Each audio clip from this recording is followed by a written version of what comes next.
We are officially in the year 2025, and with that, a new season of Major League Baseball is on the horizon. A new season as well can bring in many questions. One of those questions usually is something along the lines of, what is this team doing right now? This is what I want to talk about in this video. I want to go around the MLB and find 5 teams that I feel need to choose a direction for their future. This could be deciding to win now, or finally tearing things apart and starting a rebuild that probably could have began a while ago. Also, don't forget to subscribe to the channel, leave a like on the video, and comment down below what teams you think need to choose a new direction in 2025. The first team I'm going to go with is the LA Angels. I feel like every single year the Angels find themselves on this type of a list. Last season, the Angels finished last in the AL West with a 63-99 record, this being a 10-win decrease from back-to-back 73-89 finishes in 2022 and 23. The Angels lineup, of course, is headlined by multiple-time MVP Mike Trout. Trout is by far one of the best players in the league when healthy, and this has been a problem for the Angels. Trout these last few years has had a hard time staying healthy. Trout's health, of course, is a big component of this team, as if they lose him, the season is basically going down the drain. If all pieces of the Angels lineup stay as is, they will have the bats of Mike Trout, Taylor Ward, and Luis Rengifo being the headliners, with young stars in Nolan Shanwell and Zach Neto. However, this is the problem. With this team being so mediocre for a while now, why are they not trading key guys like Taylor Ward and Luis Rengifo? So many teams desperately are looking for an outfielder like Ward, who provides pop, and an infield bat like Rengifo. This team just doesn't make sense to me. Also, they need to just trade some of these pieces to add to one of the worst-rated farm systems in all of baseball. On MLB Pipeline, the Angels have 2 top 100 prospects, these being pitcher Caden Dana and second baseman Christian Moore. Other than that, there is not much to be that excited about. And it even baffles me more that the Angels are in the spot they are in, still making moves in free agency. They brought in one of the top available starters in Yusei Kikuchi and traded for Jorge Soler, for example, so far this offseason. 2025, in my opinion, the Angels desperately need to make the decision to finally embrace a rebuild and add to the farm in any way possible. If they don't do that, it's going to be a couple more rough years ahead for them. Staying in the American League, let's go up north to Toronto. Oh, how this team makes me mad. Every year, I honestly fall for the trap of they will be a decent team in the wildcard race. Last season, the Blue Jays finished last in the AL East, which is a very heavy division for a record of 74-88. However, the previous 2 seasons, they did make the wild card in the American League playoffs. So last year was a total failure. Every single season, they will attempt to add a power bat or a solid pitcher via free agency. For example, this year they are heavily in on Anthony Santander. Will it happen? Maybe. Who knows? The question with the Blue Jays, however, is, will they take advantage of having said talents on the team?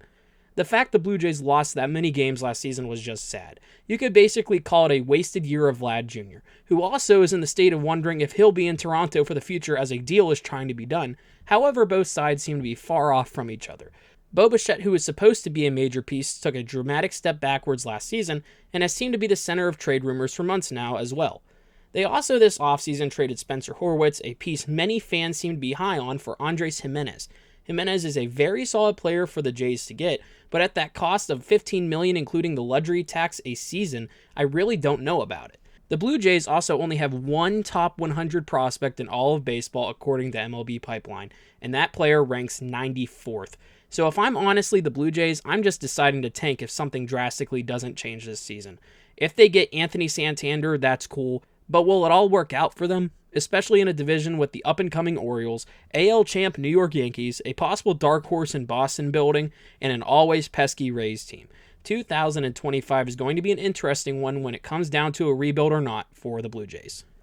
Moving on to the NL, I have a team very close to my heart, this being the Pittsburgh Pirates. Man, oh man, does this make me mad every single year. The Pirates are now entering the 6th year of the Ben Cherington, Derek Shelton, and Travis Williams regime and have finished with back-to-back 76 and 86 finishes. Last season seemed to have hope at the trade deadline, but it was a total flop for Cherington as he brought in outfielder Brian De La Cruz from Miami, who played awful as a Pirate, and Isaiah Kiner-Falefa, who I am honestly surprised they kept, especially with the whopping $7.5 million he will be getting. You might think that's not that much. Well, for owner Bob Nutting, it is. The Pirates have been handed an absolute gift on a silver platter, being the NL Rookie of the Year in Paul Skeens.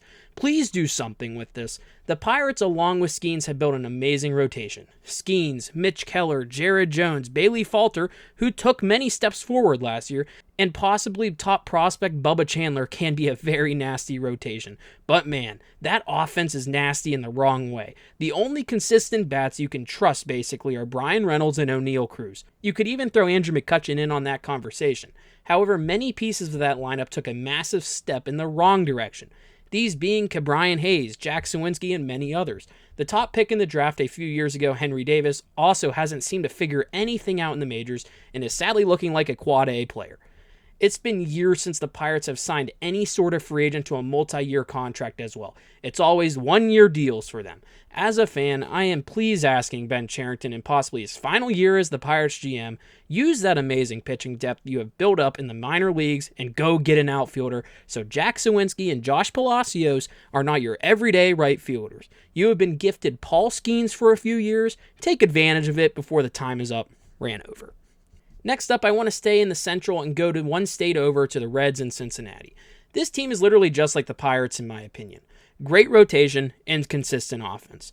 The rotation is headlined by Hunter Green, who I think is going to be a future Cy Young winner for them, Brady Singer, who they acquired from the Royals for former NL Rookie of the Year Jonathan India, Andrew Abbott, Nick Martinez, and Nick Lodolo. They also have another young pitcher in Rhett Lauder, who will be a mainstay soon. The rotation overall is awesome. Now on to that offense. The offense is clearly led by Elly De La Cruz. Elly is by far one of the best weapons a team could ask for. Like his counterpart in Pittsburgh, O'Neal Cruz. They are basically unicorns, a power and speed combo. His problem, however, is striking out. Last year he struck out 218 times, and when Elly is not doing much, the offense usually can't pick him up.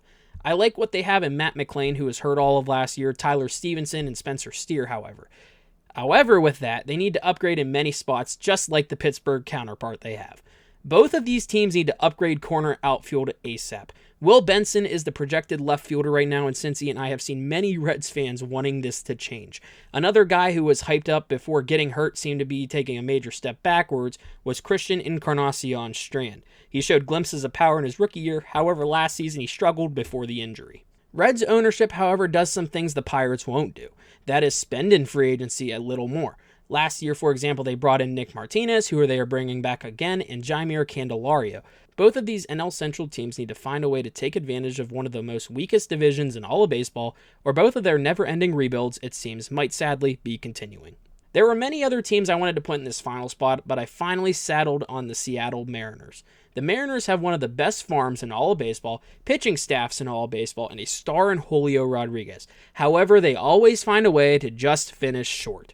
For example, last year they finished 85-77 after leading the AL West during portions of the 2024 season. With that record, they missed the playoffs entirely. The problem with the Mariners, however, wasn't the pitching. The rotation they have in Seattle is actually awesome.